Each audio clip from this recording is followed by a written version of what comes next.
Assalamu alaikum. This is Asadullah Ali of the Andalusian project coming at you today with a response video. And to be frank, I couldn't help myself.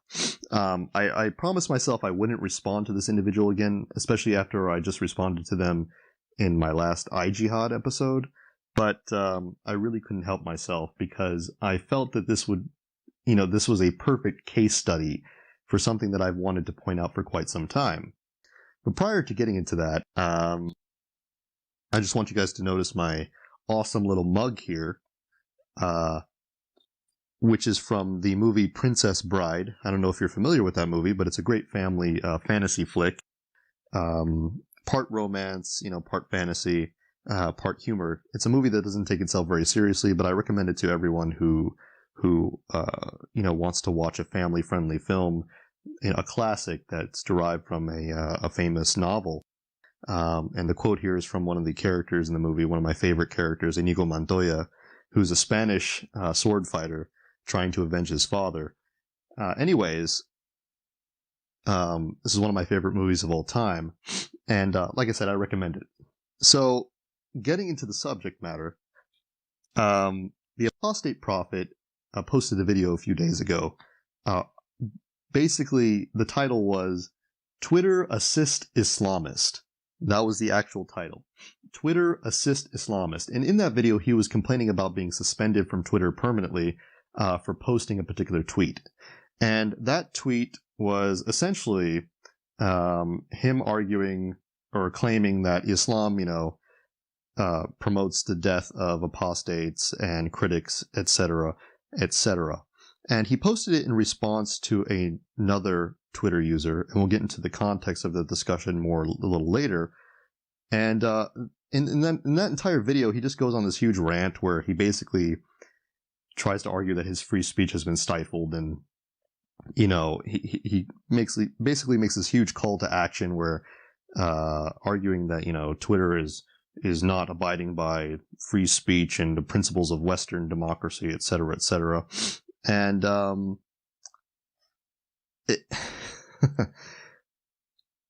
there's a lot in there that needs to be deconstructed, but essentially what I found in it was quite interesting in that it's the same script that you hear from every single popular Islamophobe and ex-Muslim online, and I mean that deliberately. I don't think this is exaggeration at all. And there seems to be this script that's passed around. I'm not saying it's a real script, but it's just that the same points are used every single time that an Islamophobe or an ex-Muslim is banned from a social media website. They always make the same points, and they always make it seem like they're being persecuted and that there's this huge conspiracy against them. And I like to call it the 3-step program for those with a martyr complex. And for those of you who watched my previous video, you'll know I talked about martyr complexes a little bit, especially with regards to those who like to post videos about receiving hate comments. But in the same vein, a lot of these ex-Muslims and Islamophobes love to play this little, martyr, like to have this little martyr complex whenever they're banned from social media, and they come up with all these ridiculous excuses. So I just want to go over them real quick to showcase the irrationality and the self-delusion of a lot of these individuals, just so you know just how ridiculous these people can be, and how their views not only affect their understanding of Islam, but of reality in general. And I think this will be helpful for future videos so you guys understand the sort of mentality that I'm debating against. And as I said in the previous video, not everyone who criticizes Islam is necessarily like this, but this is among the popular Islamophobes, popular ex-Muslims on social media. They tend to have very similar mentalities and personalities when it comes to things that happen to them whenever they're reacting to certain things. So anyways, for some background, he was banned for this tweet. He says in his video, "So, today I woke up, and the first thing I noticed when I looked at my phone was that I received an email from Twitter. Your Twitter account has been suspended. Of course, I wondered what I have done and for how long they have suspended me. So I started reading the email. Hello, apostate prophet. Hello. Your account, ex-Muslim prophet, has been suspended for violating the Twitter rules, specifically for violating our rules against hateful conduct. You may not promote violence against, threaten, or harass other people on the basis of race, ethnicity, national origin, sexual orientation, gender, gender identity, religious affiliation, age, disability, or serious disease. Okay, I did not. So I looked at what tweet they cited as reason, and that was this tweet, in which I said, Islam orders the killing of apostates, adulterers, gays, heretics, critics of Islam, and so on. Islam orders to spread the religion by the sword, and explicitly insults non-believers in the Quran. But Islam forbids the killing of spiders. Therefore, Islam is peace. This is an obvious mockery of the logic that I found in the tweet that I retweeted, which says, growing up in a Muslim household, I wasn't even allowed to kill a spider, because it's a sin, and people still go around saying Islam promotes violence. I have been banned permanently from Twitter for this. Are you kidding me? In my tweet, I basically said that Islam orders the killing of apostates, adulterers, gays, heretics, and so on, and how violent and brutal Islam is. And I mocked Islam. I mocked the logic of people defending Islam. And I am being banned for hateful conduct, for which the explanation is promote violence against, threaten, or harass other people based on whatever group. Sorry, I don't know who these moderators at Twitter are who moderate these tweets. Apparently they can't read. But I am not the one inciting violence or harassment or hate or anything at all.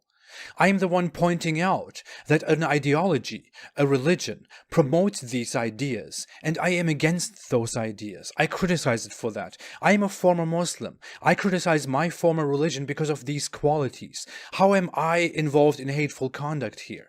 I still want to be naive and want to assume that this was just a big misunderstanding, because how can this be? Any normal person would look at this and see that I am not the one inciting violence or hate or whatever it is. Twitter seems to be very confused about who they ban, for what they ban people. Because if they banned me for this, if they banned me for hateful conduct because I used words that Islam orders, then they should have banned people like this guy, for example, this sheikh from Saudi Arabia, who clearly said in a tweet before that apostasy is a crime and that apostates need to be tried and convicted and executed, that they are hypocrites. This is still on Twitter, and this was posted almost a year ago. It has been reported, but Twitter has done nothing.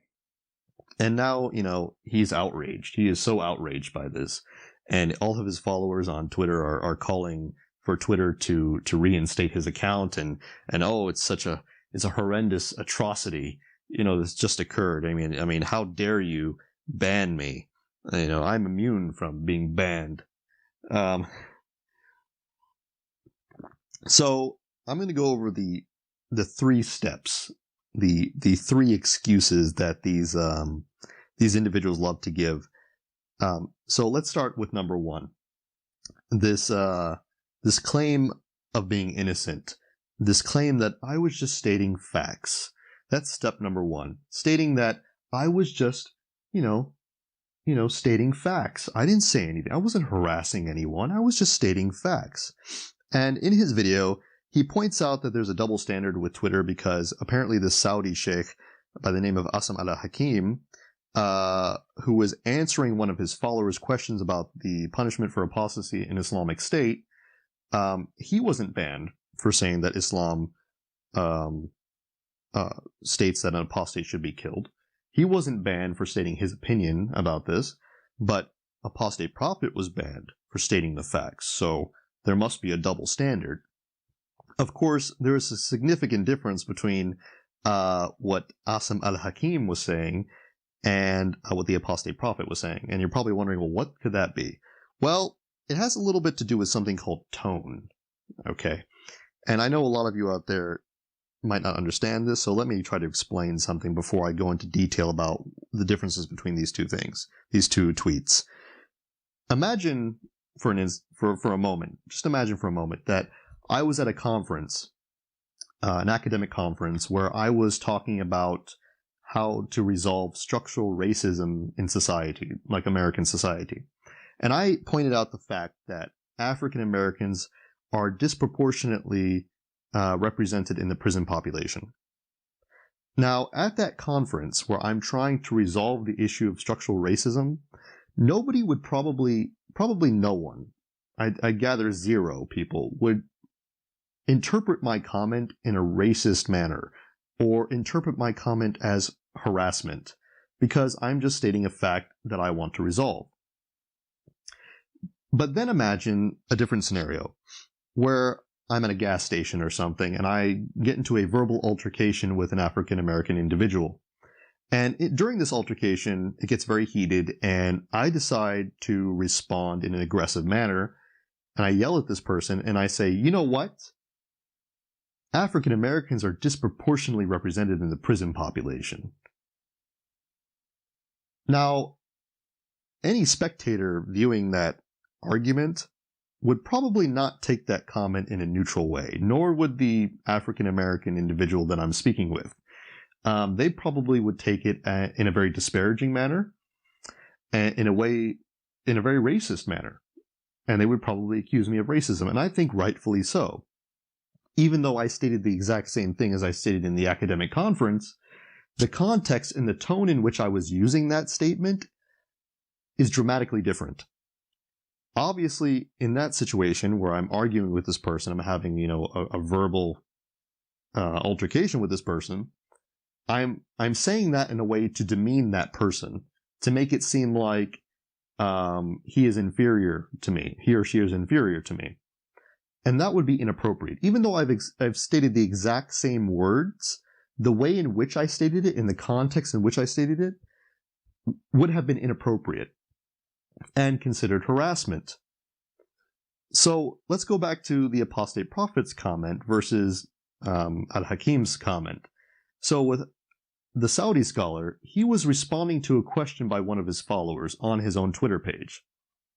Whereas for the apostate prophet, he went to a Twitter page of a young girl, a young Muslim girl, who had not tagged him, who had not responded to him at all, who was just commenting on her own page.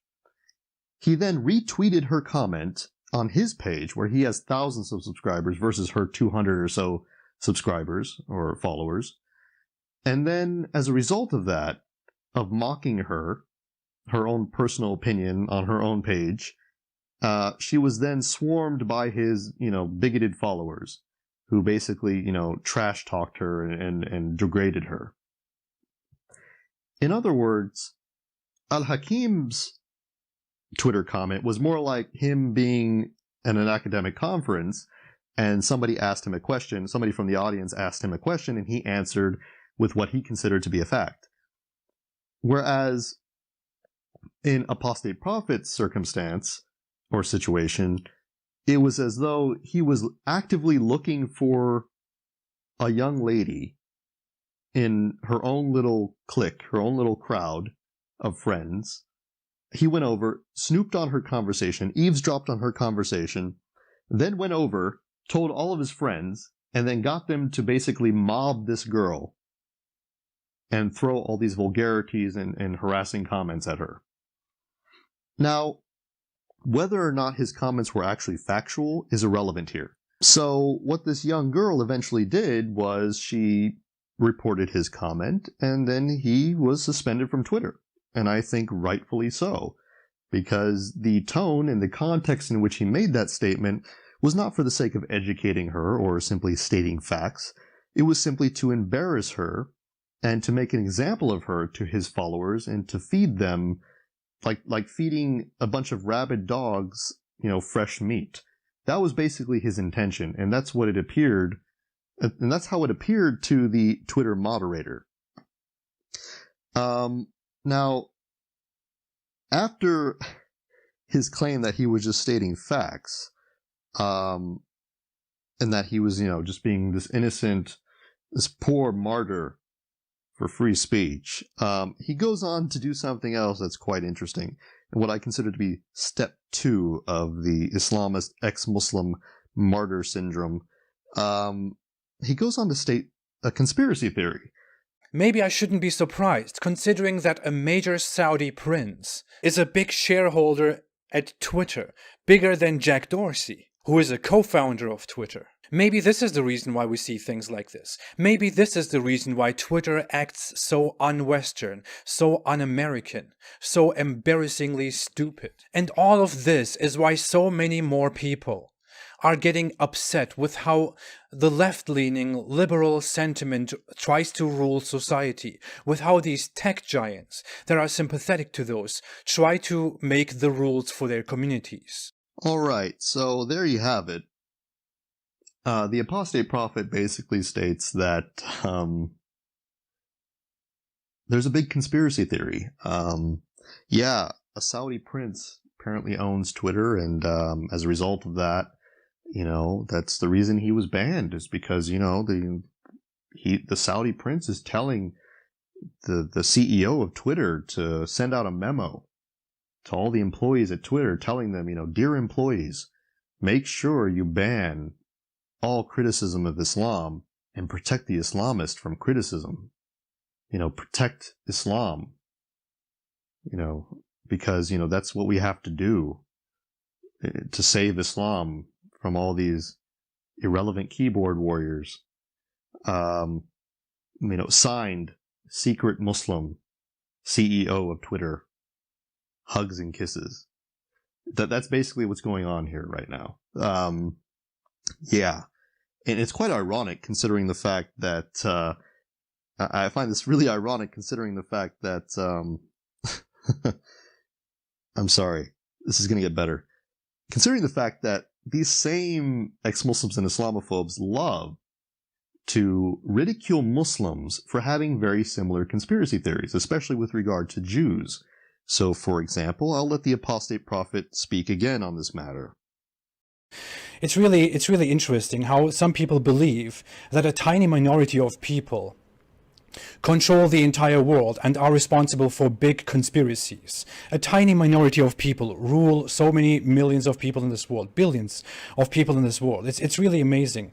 I mean, believing that a tiny minority of people controls the entire world, controls millions of people in this world, is like believing in magic, in black magic, and all those things.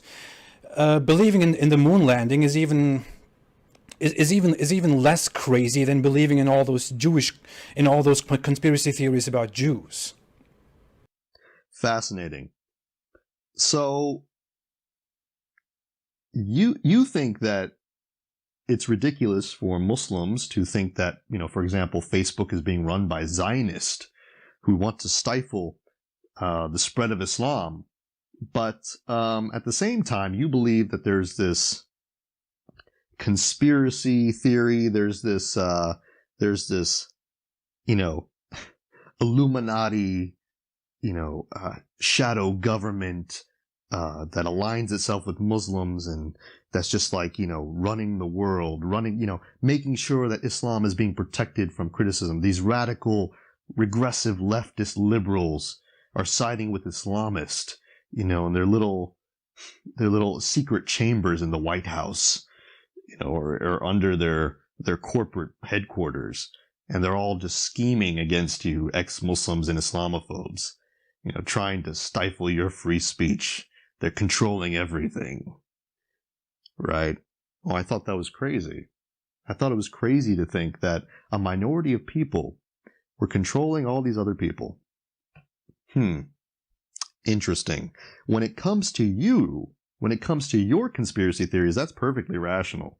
It's perfectly rational to believe that, a bunch of secret Muslims or radical leftists are out there just, making sure that they just watch Twitter and Facebook all day to make sure that Islam is being protected.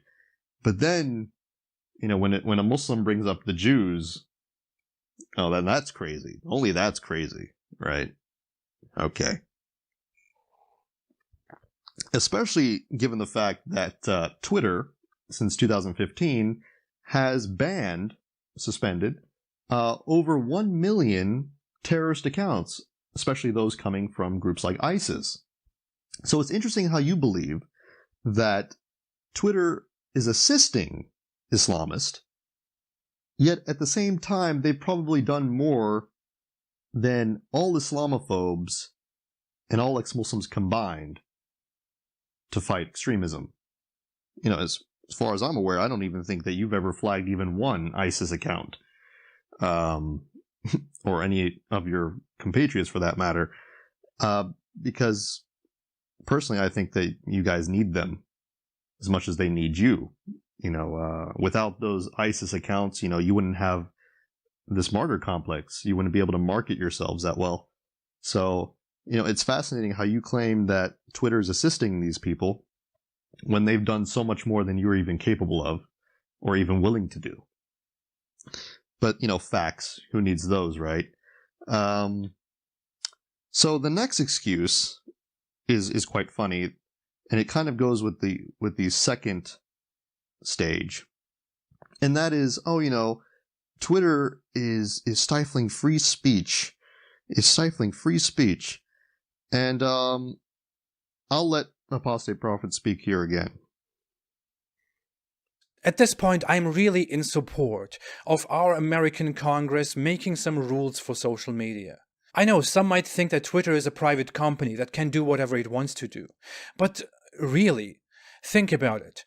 Companies like Twitter and Facebook have deliberately tried so hard to become the norm of communication worldwide. They have tried so hard to be accepted by major corporations, by governments, by the international community.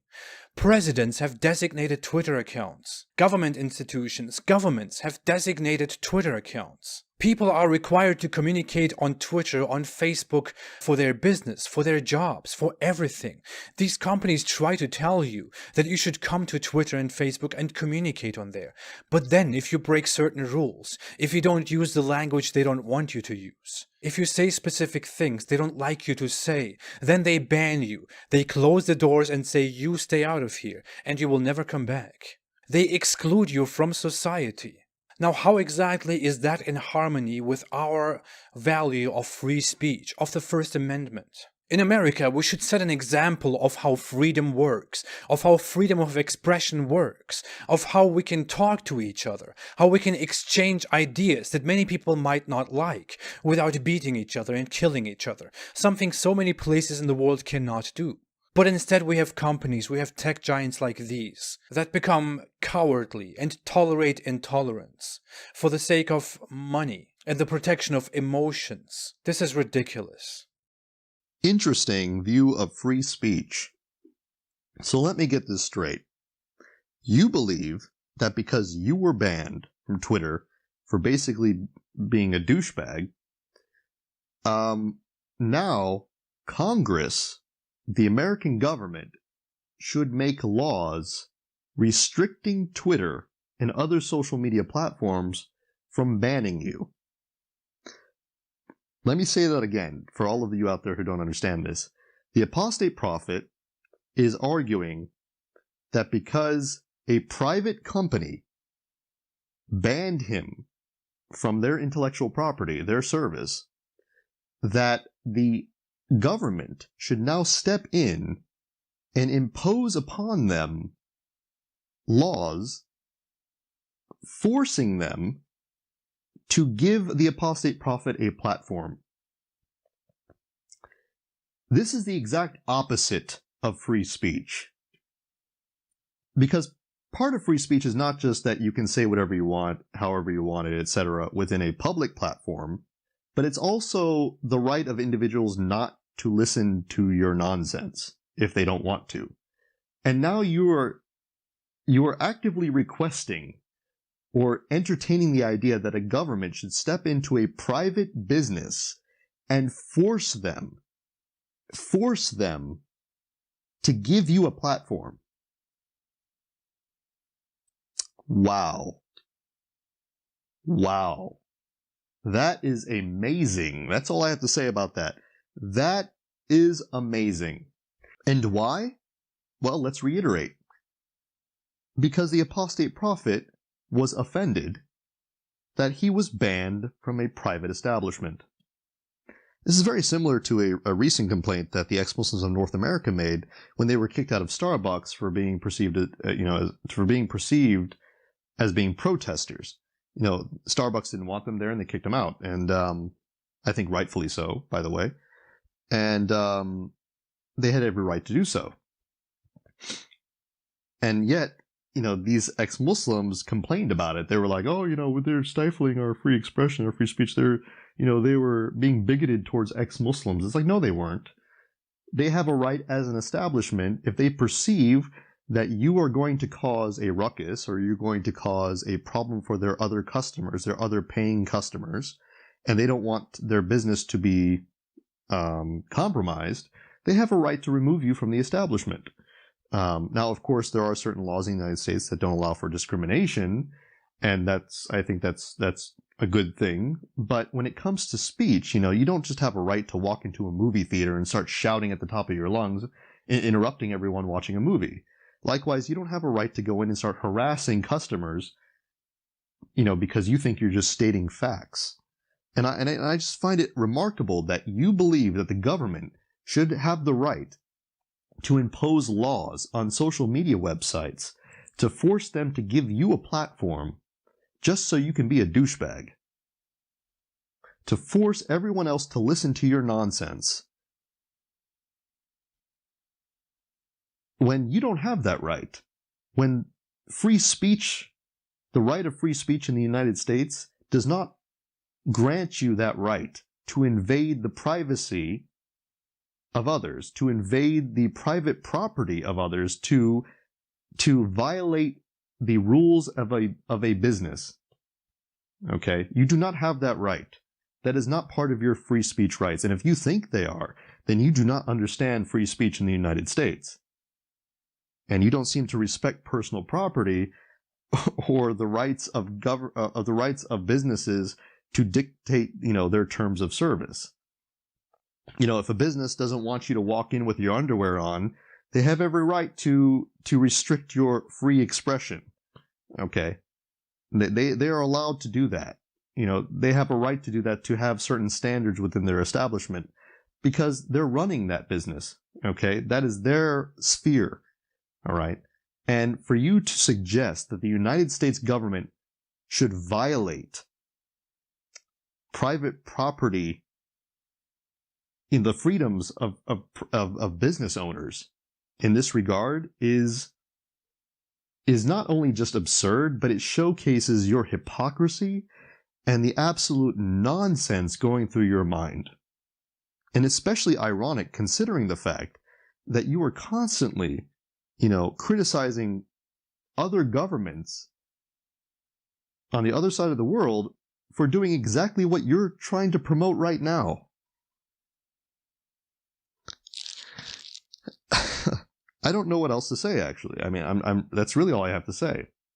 This video and the subsequent reaction to it and the numerous other videos and that follow this, or that have come previously, by Islamophobes and ex-Muslims arguing the exact same things, making the exact same excuses, showcases a remarkable lack of introspection, a remarkable lack of understanding of free speech, and just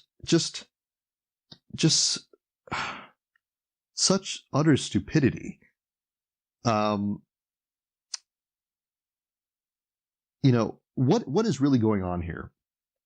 Is it that these social media websites are being run by a bunch of, regressive leftist liberals siding with Islamists in this shadow government conspiracy trying to protect Islam from criticism against these valiant warriors of free speech and expression in the world today full of darkness and tyranny? Or is there a more simple explanation? Maybe, just maybe, that story is true. Maybe. Or maybe these are just a bunch of narcissistic, irrelevant keyboard warriors trying to compensate for their social and intellectual impotence. I don't know. Personally, as a reasonable, rational individual, I prefer the latter explanation. So let me know what you guys think in the comments section about this whole fiasco and my analysis. And in the meantime, let's enjoy the freedom that we have to discuss these issues at length and to deconstruct these sort of videos, because, eventually the apostate prophet might actually get some laws passed in the government that would stifle the very free speech that he claims to uphold. Anyways, thank you very much. JazakAllah Khayr. Assalamu alaikum wa rahmatullahi wa barakatuh.